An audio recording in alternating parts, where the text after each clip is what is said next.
नमस्कार मंडळी, श्री स्वामी समर्थ। बोलता बोलता उद्या श्रावणी चौथा सोमवार आला आहे।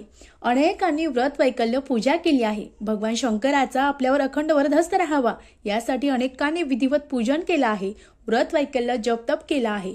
भोले शंकर हे अगदी साम सदाशिव आहे। तुम्ही कोणतीही पूजा अगदी साध्या पद्धतीने जरी केली तरी भगवान शंकर तुमच्यावर प्रसन्न होतात आणि तुमची कुठली इच्छा असू द्या ती पूर्ण करतात।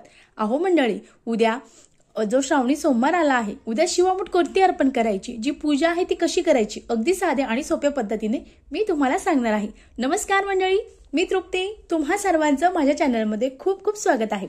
बघा मंडळी, घरच्या घरी शिवपूजन कसे करायचे, उद्याची शिवामूठ आहे ती कशी अर्पण करायची, किंवा उद्याची शिवामूठ आहे ती कशी आहे, उद्या आपला जो श्रावणी सोमवार आहे त्याचं उद्यापन कसं करायचं, किंवा जे शिवामूठचं उद्यापन आहे ते कसं करायचं, असे अनेकांना प्रश्न पडले आहे। किंवा तुम्ही संकल्प केला आहे, मग तो संकल्प आहे तो कसा सोडायचा, याची संपूर्ण माहिती आज मी तुम्हाला या व्हिडिओमध्ये सांगणार आहे। त्यामुळे व्हिडिओ स्किप न करता अगदी पूर्ण पहा। आणि तुम्ही जर माझ्या चॅनल नवीन असाल तर प्लीज चॅनलला सबस्क्राइब करा, शेअर करा, हा व्हिडिओ मित्र मैत्रिणी नातेवाईक यांच्यापर्यंत नक्की शेअर करा आणि चॅनलला सपोर्ट करा। बघा मंडळी, श्रावण महिन्याला विशेष महत्व आहे। आपण अनेकांनी त्रिन श्रावणी सोमवार आहे त्याचं विधिवत पूजन केलं आहे। पण असेच अनेकांना मासिक धर्म असेल, सुतक असेल, काही कारणास्तव जर तुमच्याकडून जे श्रावणी सोमवार आहे ते झाले नसेल तर उद्या तुम्हाला अतिशय सुंदर आणि अतिशय हा जो पर्वणी योग आहे तो आलेला आहे। मग उद्या तुम्ही सुद्धा श्रावणी सोमवारचं जे व्रत आहे ते करू शकतात। अगदी मनोभावे पूजन करायचं आहे। त्यासोबत तुमच्याकडून जेवढी सेवा होईल तेवढी सेवा तुम्हाला करायची आहे। मग आता आपल्याला जी सेवा करायची आहे किंवा पूजा करायची आहे, मग ती कशी करायची, तर सकाळी लवकर उठायचं आहे, आपले जे घर आहे ते स्वच्छ करायचं आहे, अंगण सुद्धा स्वच्छ करायचं आहे, त्यात सडा टाकायचा आहे, छोटीशी रांगोळी काढायची आहे, पूर्ण घर स्वच्छ करायचं आहे, फरची जी लादी आहे ती पुसून घ्यायची आहे, स्नान करायचं आहे। स्नान झाल्यानंतर तुम्हाला तुमच्याकडे जर पांढऱ्या रंगाची वस्त्र असेल अवश्य परिधान करा। पांढऱ्या रंगाची किंवा हिरव्या रंगाची साडी देखील चालेल। ती परिधान केल्यानंतर तुमची जी देवपूजा आहे ती करून घ्यायची आहे। आणि त्यानंतर तुमच्या देवघरामध्ये शिवपिंड असेल तर शिवपिंड तामनात ठेवायची आहे। तामनात ठेवल्यानंतर आधी शिवपिंडीला आपल्याला शुद्ध जलाने अभिषेक करायचा आहे। ओम नमः शिवाय, ओम नमः शिवाय या षडाक्षरी मंत्राचा जप करायचा आहे। त्यानंतर पंचामृत घ्यायचं आहे, पंचामृताने परत अभिषेक करायचा आहे। त्यानंतर परत आपल्याला न चुकता शुद्ध जलाने अर्पण करायचं आहे। शुद्ध जल अर्पण झाल्यानंतर आपल्याकडे जे केशर किंवा चंदनाचं पाणी असेल, चंदन टाकून त्या पाण्याने अभिषेक करायचा आहे।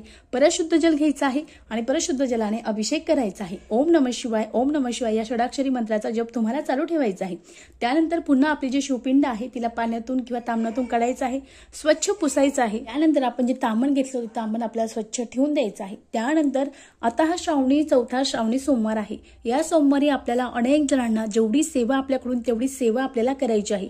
आपल्या घरामध्ये अनेक दुःख आहे, दारिद्र्य आहेत, कष्ट आहेत, अनेक उपाय केले तरीही जात नाही। पण आपण ही जर आज सेवा केली तर तुमच्या कितीही अडचणी असू द्या, कितीही दारिद्र्य असू द्या, कितीही दुःख असू द्या, सर्व तुमचं नाहीसं होणार आहे। मग तुम्हाला परत ताम्हण घ्यायचं आहे। तुमच्याकडे जर अशी गळती असेल, अतिशय उत्तम नसेल तर तुम्हाला एक छोटा तांब्या घ्यायचा आहे आणि एक जी पळी आहे ती घ्यायची आहे आणि पळीने आपल्याला महादेवाच्या पिंडीवर जे अभिषेक आहे तो करायचा आहे। मग आता अभिषेक करताना तुम्ही रुद्राभिषेक करू शकता। जे नित्यसेवाचं पुस्तक आहे ते त्या पुस्तकामध्ये रुद्राभिषेक दिला आहे, तुम्ही रुद्राभिषेक करू शकतात। किंवा तुम्ही शिव महिमन स्तोत्र जे आहे ते करू शकता, रुद्राष्टक जे आहे ते म्हणू शकतात, किंवा शिव तांडव स्तोत्र आहे ते म्हणू शकतात।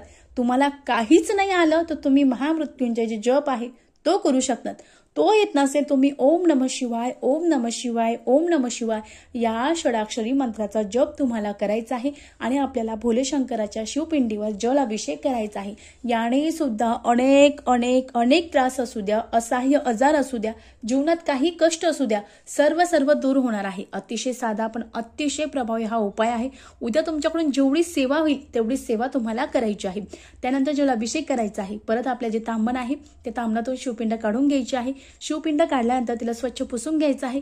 जे तांबण आपलं पाण्याचं होतं ते खाली ठेवायचं आहे। तेच तांबण असेल तर परत स्वच्छ धुवून घ्या आणि त्या तांबणात किंवा तुम्ही अगदी चौरंगावर आपण जे पांढऱ्या रंगाचं वस्त्र टाकलं आहे, पांढऱ्या रंगाचं वस्त्र आहे तिथे टाकायचं आहे। पांढरं नसेल पिवळं टाका आणि त्यानंतर आपल्याला थोडेसे खाली तांदूळ टाकायचे आहे। ती शिवपिंड आहे ती ठेवायची आहे. धूप दीप लावून घ्यायचा आहे. तुपाचा तेलाचा तुमच्याकडे जोही दिवा आहे ते लावून घ्यायचा आहे आणि त्यानंतर तुम्हाला शिवपिंड त्यावर ठेवायची आहे. शिवपिंड ठेवल्यानंतर आपल्याला शिवपिंडीला चंदन लावायचं आहे. त्यानंतर भस्म लावायचं आहे. महादेवाला भस्म अतिशय प्रिय आहे. त्यानंतर आपल्याला बेलपत्र अर्पण करायचं आहे. बेलपत्र अर्पण करताना जे बेलपत्राची जी टोक आहे किंवा काडी आहे ती आपल्याकडे येईल याची काळजी तुम्हाला घ्यायची आहे. आणि त्यानंतर पांढऱ्या रंगाची फुलं असेल ती अर्पण करायची आहे. त्यानंतर सगळ्यात महत्त्वाचं म्हणजे आता मी असं सुशोभित करून घेतलं आहे. तुम्हाला शक्य असेल तुम्ही करू शकता, नसेल तरीही चालेल. त्यानंतर आपल्याला अशी मान्यता आहे की भोले शंकराला जी जलधारा आहे ती जास्तीत जास्त जर आपण ठेवली किंवा त्या जलधारेमध्ये पाणी टाकलं तर आपल्या सुद्धा अनेक समस्या दूर होतात. आता तुम्हाला शक्य असेल तर तुम्ही अशी जलधारा ठेवू शकतात. पण सगळ्यात महत्त्वाचं म्हणजे शिवामोठ अर्पण करायची आहे. मग आजची शिवामोठ काय, तर अनेकांना प्रश्न पडले आहे की ताई कॅलेंडरमध्ये जव आहे, आमच्या कॅलेंडरमध्ये जवस आहे, मग जव अर्पण करायची का जवस अर्पण करायची? तर बघा, आपण न चुकता जी जव आहे ती अर्पण करायची आहे, जवस नाही. जव हे गव्हासारखे असतात आणि जी जवस आहे ते जवसाची आपण चटणी तयार करतो आणि चटणी करून खातो. मग त्यामुळे जी जवस आहे ते अर्पण करायची नाही, जी जव आहे ते अर्पण करायची आहे. तुम्हाला दिसत असेल याला जव म्हणतात. ही जव आपल्याला अर्पण करायची आहे.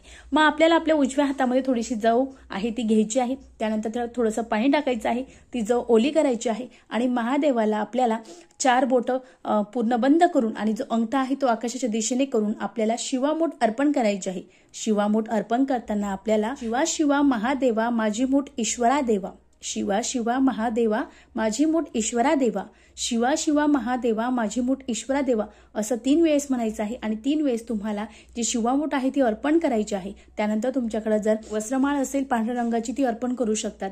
धूप दीप दाखवायचं आहे आणि त्यानंतर नैवेद्य म्हणून तुम्ही अगदी फळं किंवा ड्राय फ्रुट्स आहे ते ठेवू शकतात.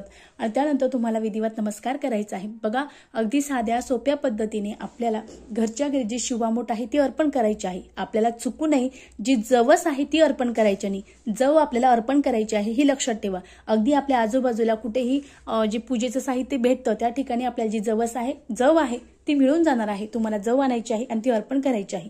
खरंच सांगते महिलांनो, पुरुषांनो, तुम्ही जेही हा व्हिडिओ ऐकत असाल, तुम्हाला उद्या शेवटचा श्रावणी सोमवार आहे. तुमच्या जीवनात किती कष्ट असू द्या, दारिद्र्य असू द्या, दुःख असू द्या, पण तुमच्याकडून उद्या काही ना काही सेवा ही महादेवासाठी करायची आहे.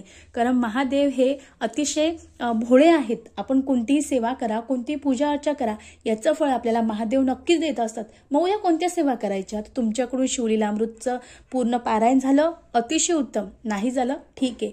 उद्या 11 माळी ओम नमः शिवाय ओम नमः शिवाय या मंत्राचा जप करा. महिलांनो, तुम्ही नमः शिवाय नमः शिवाय नमः शिवाय या मंत्राचा 11 वेळा जप करा. महिलांनो, जीवनात किती कष्ट असू द्या, दुःख असू द्या, काही आजार असू द्या, त्यातून जर तुम्हाला सुटका हवी असेल तर तुम्हाला नमः शिवाय या मंत्राचा 11 माळी जप करायचा आहे.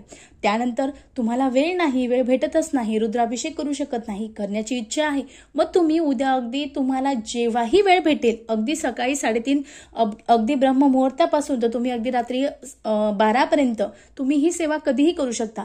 देवासमोर बसायचं आहे, तेलाचा तुपाचा दिवा लावायचा आहे, अगरबत्ती लावायची आहे, आसन घ्यायचं आहे, आसनावर बसायचं आहे.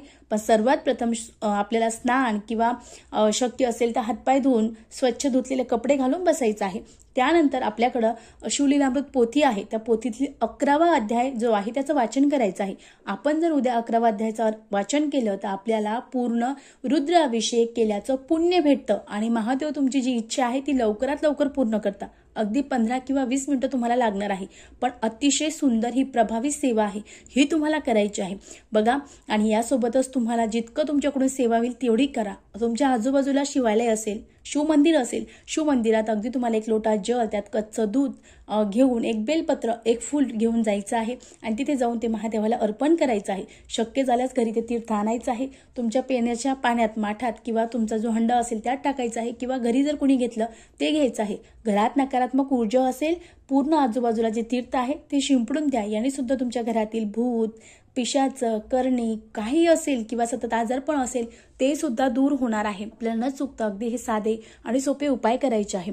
बघा, अनेकांनी आपल्या पूर्ण श्रावण महिन्यामध्ये 3 श्रावणी सोमवारचं जे व्रत आहे ते केलं आहे, पण आता तुमच्या काही कारणास्तव झालं नसेल तर उद्या तुमच्यासाठी अतिशय पर्वणी हा दिवस आहे आणि उद्या शेवटचा श्रावणी सोमवार आहे। मग तुम्हाला न चुकता उद्या अतिशय साध्या सोप्या पद्धतीने घरच्या घरी पूजन कसं करायची याची संपूर्ण माहिती सांगितली। शिवामूठ अर्पण करायची आहे, पण आमच्याकडे शिवपिंड नाही। मग तुम्ही सर्व साहित्य घेऊन तुमच्या आजूबाजूला जिथे शिव मंदिर असेल त्या शिव मंदिरात जा आणि तिथे शिवामूठ जे आहे ते अर्पण करा।